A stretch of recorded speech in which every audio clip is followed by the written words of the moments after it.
Something happened on my friend's birthday camping trip. They've all moved on. I need someone else to tell me I'm not crazy. My friends and I went on a camping trip a couple months ago on the Hoh River in Olympic National Park. And there is one thing about it that I cannot get out of my head. The strange part is that none of my friends that were with me really think much of it anymore. If I bring it up, I just get these surface level responses like, it was a great weekend and we should do it again sometime. Every time I heard that, I just sit there thinking, what the fuck are you talking about? Maybe we go camping again someday, somewhere else, but not for a while. I'm still not over Wilder's birthday, and I'll get to that. But I want to first share how awesome and normal of a trip this was. And I guess maybe still was. Anyway, I'll get to the point, but hear me out first. 6 of us drove out there for Wilder, turning 22. He'd been talking about the Hoh River for almost a year, hiking, fishing, tripping mushrooms in the forest on his birthday. It's all been planned out. This is very typical of our friend group, but we hadn't gone somewhere this cool yet.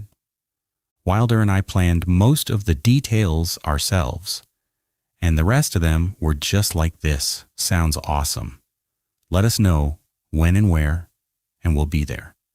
We had about an 8-hour drive from Boise. It was gorgeous. We stopped constantly, gas stations, overlooks, random pull-offs whenever Tyler spotted a view worth taking a picture of or to fly his drone. He was in Wilder's truck who was leading the pack, so I just assumed he was choosing the spots and Wilder would pull over. The rest of us didn't mind.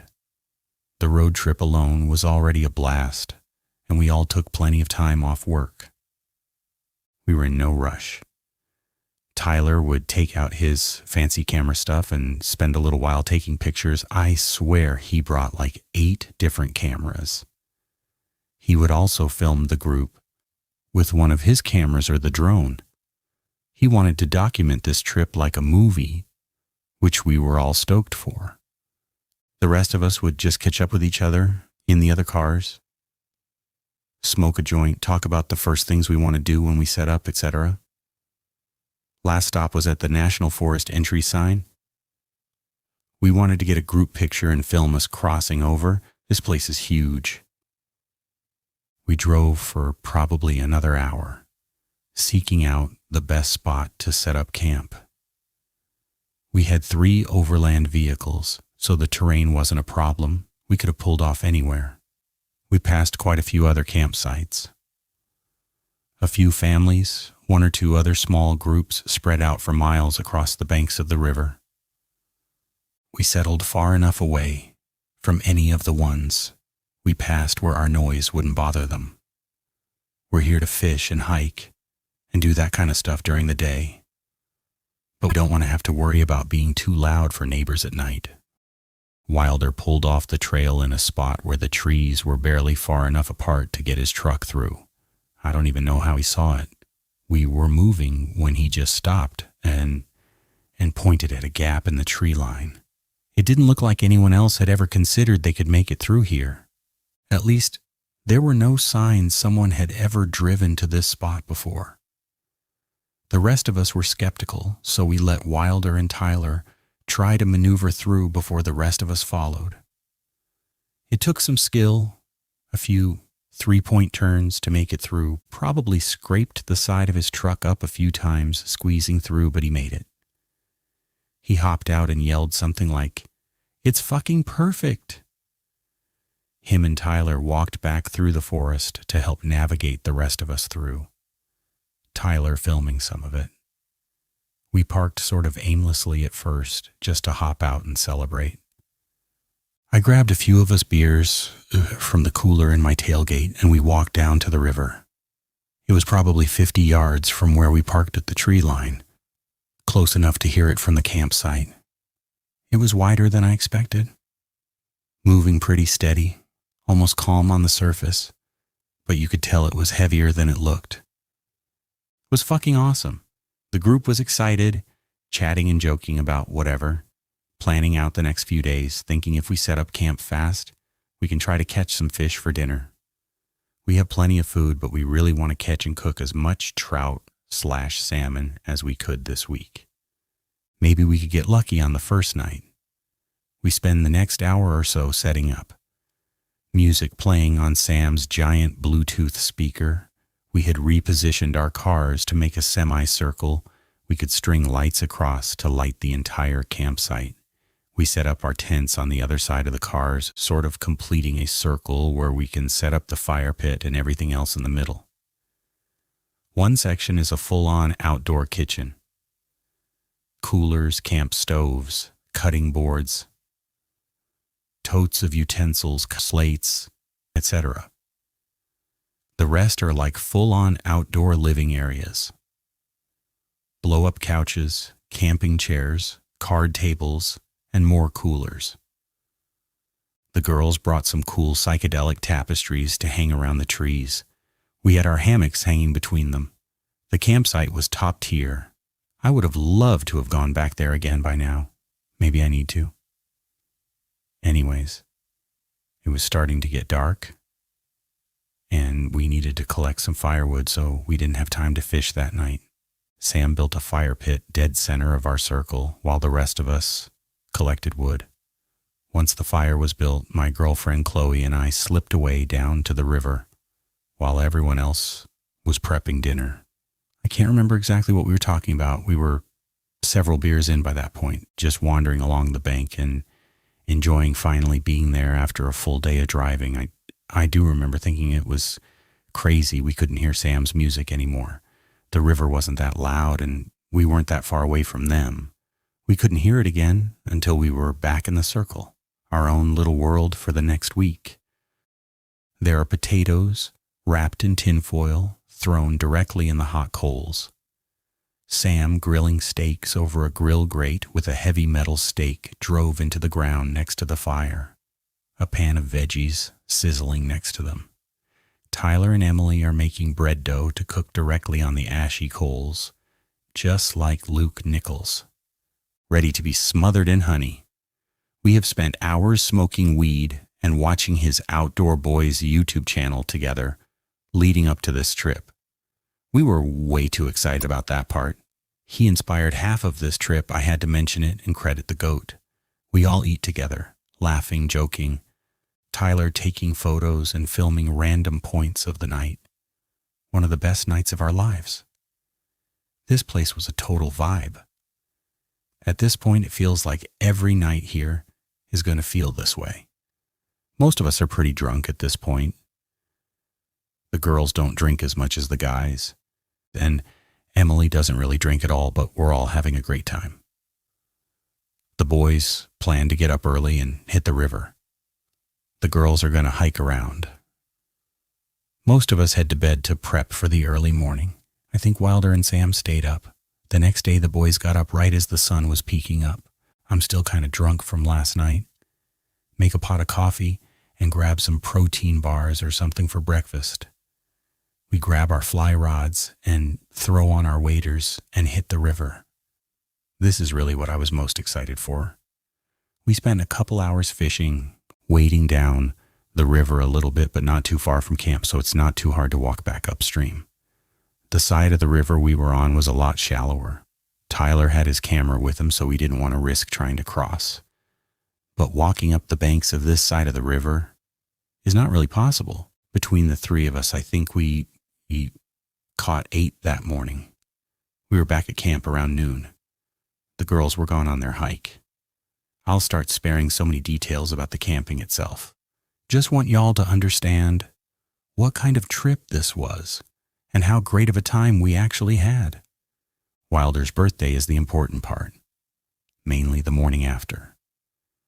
The second night was similar to the first, the newest best day of our lives. Smoking joints, drinking beers, telling stories, honey bread. Everyone having the time of our lives.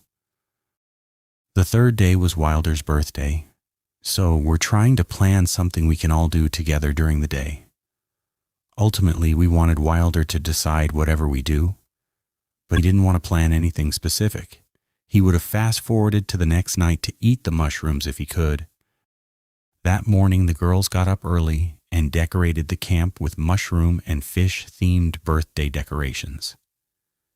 As soon as Wilder emerges from his tent, they bring him a donut with a joint shoved in the middle like a candle. It was hilarious. I'm making breakfast burritos on the camp stove. Chloe is pouring everyone mimosas. The Bluetooth speaker is already blasting. Wilder lights his birthday candle. We went through 2 bottles of champagne before the bacon was ready. I hadn't even started on the eggs and salsa. After breakfast, we all changed into bathing suits and headed down to the river to swim. We set up another mini camp right on the bank. Canopy for shade, camp chairs, card table, cooler full of beer. We're in and out of the river all day. Swimming, fishing, the girls sunbathing. Tyler had been flying his drone up and down the river filming for most of it. We can all tell in the moment how incredible those shots were going to be. At some point, we go back up for lunch, take a few shots of tequila. Even Emily took one with us for Wilder's birthday. Tyler had to document that rare occasion. The rest of the afternoon is pretty relaxed. We fucked around at camp, played some games, going back and forth from the river for any reason, patiently waiting to eat the mushrooms. We didn't want to take them before it got dark. Day trips are great and all, but the vibe of our campsite at night is the atmosphere we wanted to spend the trip in. Wilder, Tyler, Sam, and myself have tripped together probably close to 20 times over the years. I am not bragging or glorying this when I say it, but we've taken some heroic, as some would say, doses of psychedelics before. This is nothing new to us. For the purpose of hopefully getting as much of you on my side as I can, I want to clarify for anyone reading this that has never experienced psychedelics before, it's nothing like the movies make it out to be. At least not in my experience, or anyone I've ever tripped with. You are not seeing dragons or 1,000 spiders crawling up the walls. Hollywood loves the trope of hallucinating an entire alternate reality, something completely separate from where you actually are. I've never come close to that on mushrooms or acid. The cartoonish trope is a little closer and easier to visualize. The colors, the way things move, the edges of things doing things they shouldn't. But it's not an episode of SpongeBob with you in it. It's still your world. The same trees, the same people, the same fire. Where it does get complicated is your headspace. There are moments where your brain is completely operating on its own accord, and you surface back into the moment, not entirely sure where you just were mentally.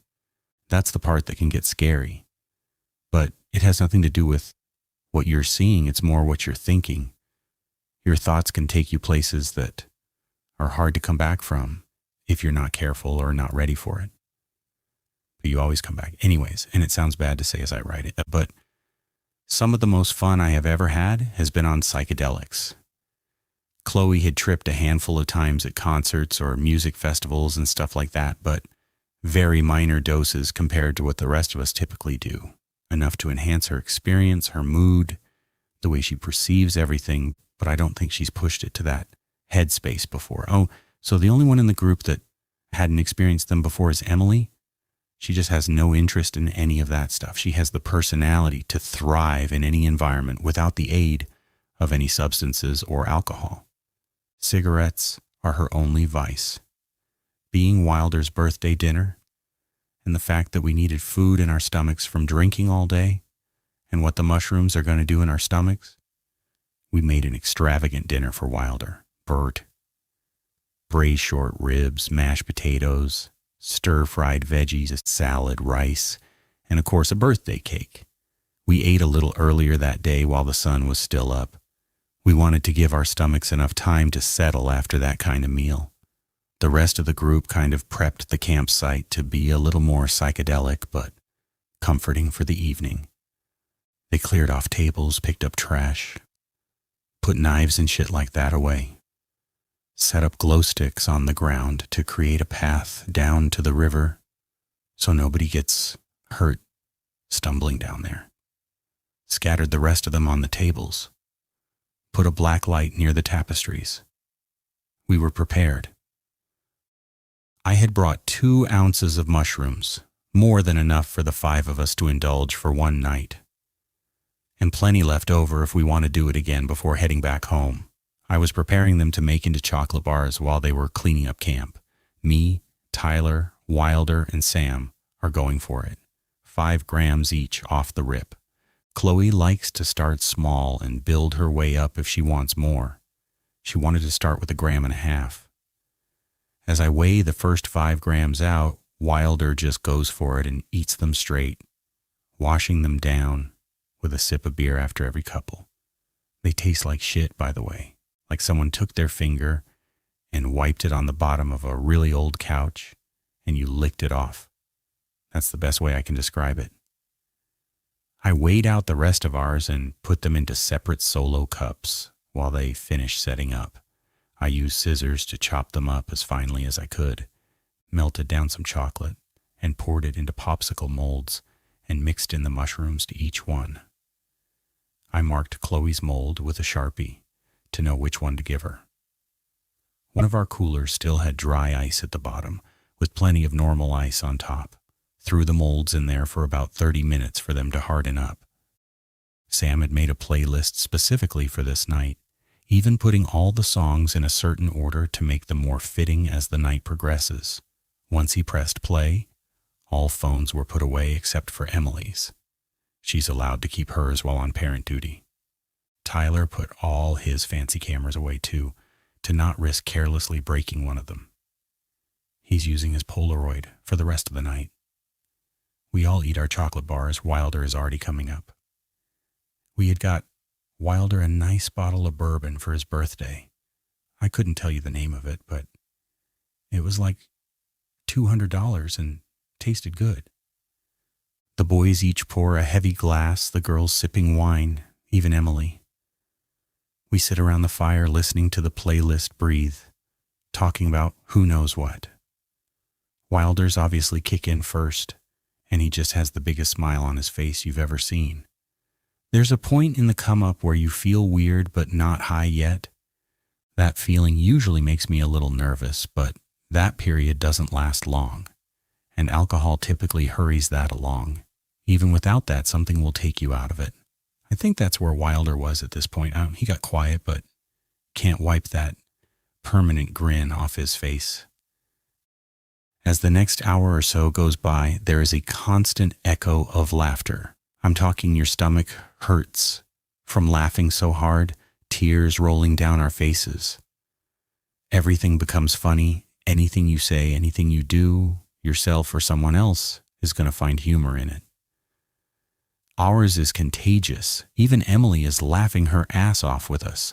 Tyler's taking Polaroids and showing them to us. We are all having the best time. Now's when your vision starts to almost blur.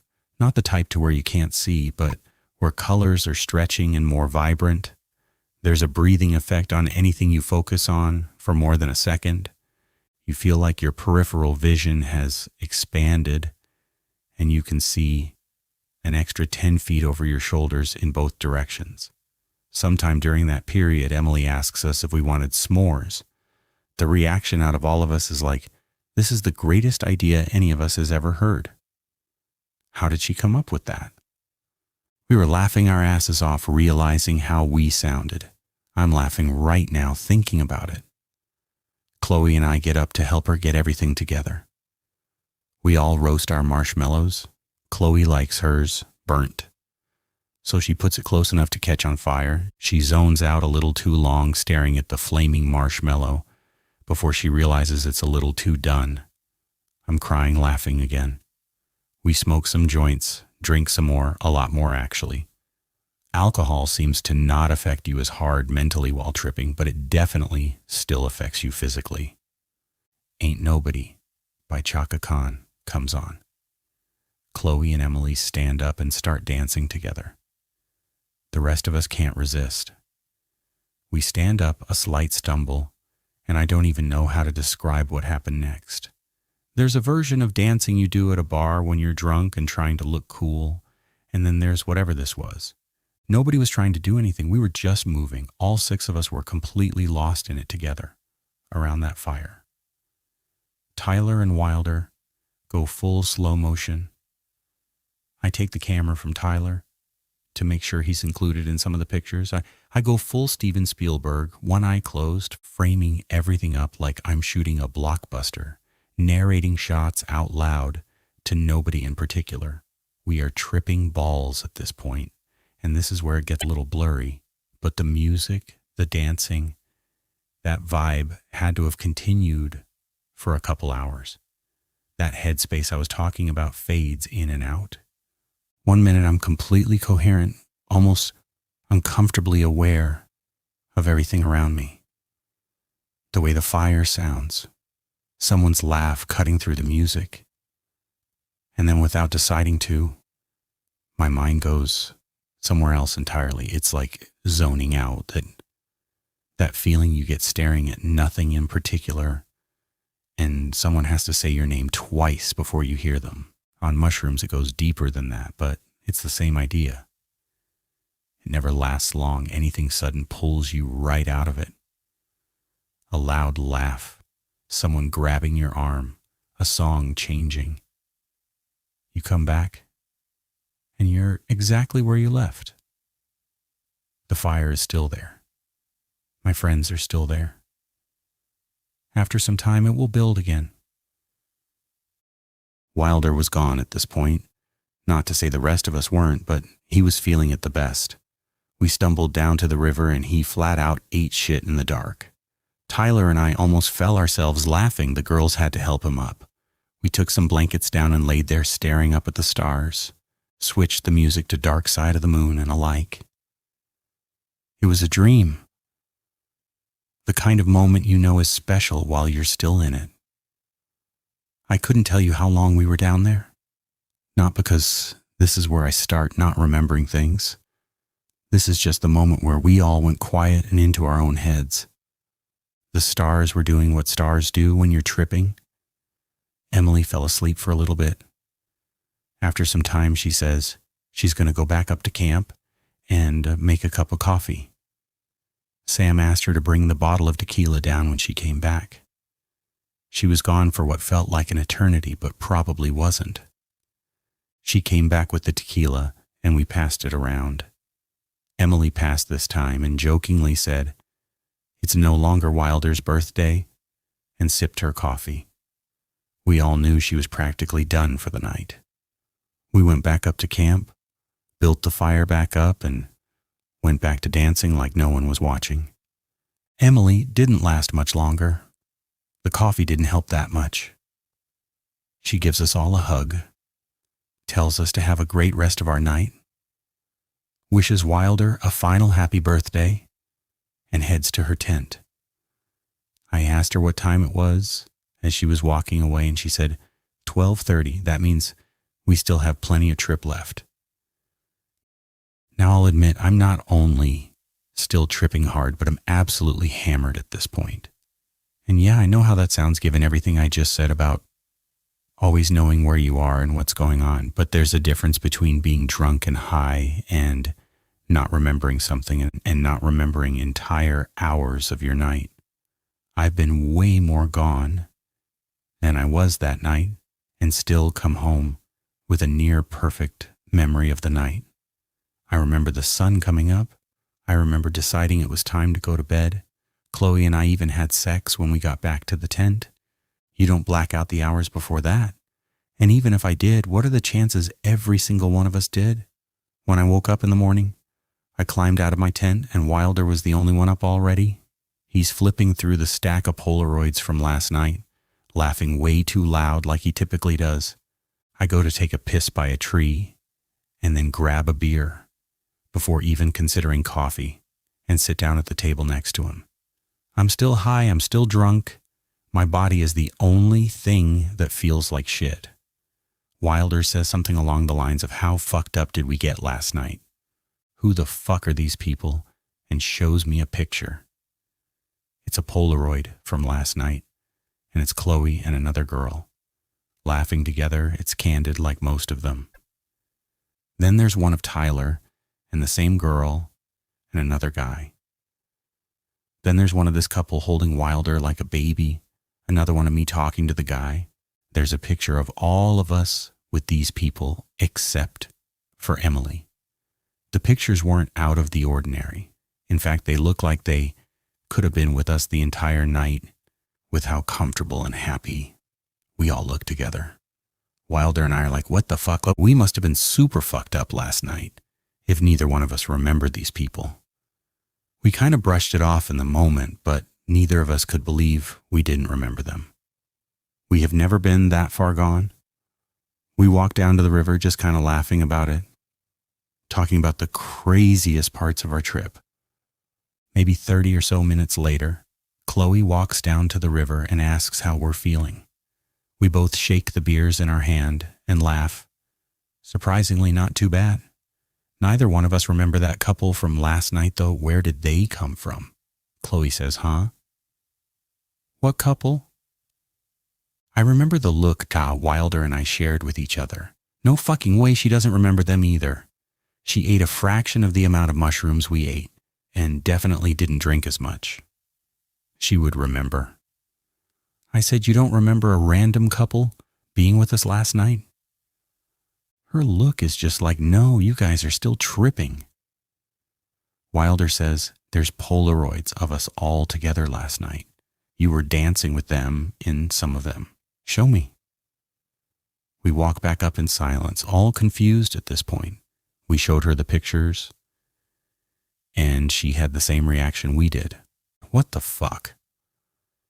There were probably 80 pictures or so, and the couple were in about 20 of them. They were scattered on the table, so we can't put any sort of chronological order to them, but we were all in at least one with them besides Emily. Everyone else had the same reaction when they woke up. Nobody remembered them being there. Emily is the only one that would have definitely remembered them, but she went to bed early. It must have been after she went to sleep. We're all kind of skeptical at first, but kind of go through the day as normal. We're all fine. Nothing is missing. We loosen up about it as the day goes on, but still curious. Everyone else still chalks it up to the shrooms being extra strong and how much we drank. Even Chloe thinks I'm crazy for still worrying about it. And I get it. Nothing happened. Nobody got hurt. We had 3 more great days after that. 2 strangers crashed our campfire, and we were too messed up to remember it. That's the reasonable explanation. I just can't make myself believe it. I wrote all of this out and sat on it for a few months. Started to convince myself they were probably right, and I didn't want to share it and have anyone else try to tell me the same thing. But then yesterday, Tyler texted me and said he had been going through some of the stuff he shot from the trip, and I need to see something in person. I'm meeting him tomorrow. I don't know what he found yet, but I figured if there was ever a time to finally post this, it's now. I may have someone else on my side now and could use more. I'll keep y'all updated on what he shows me.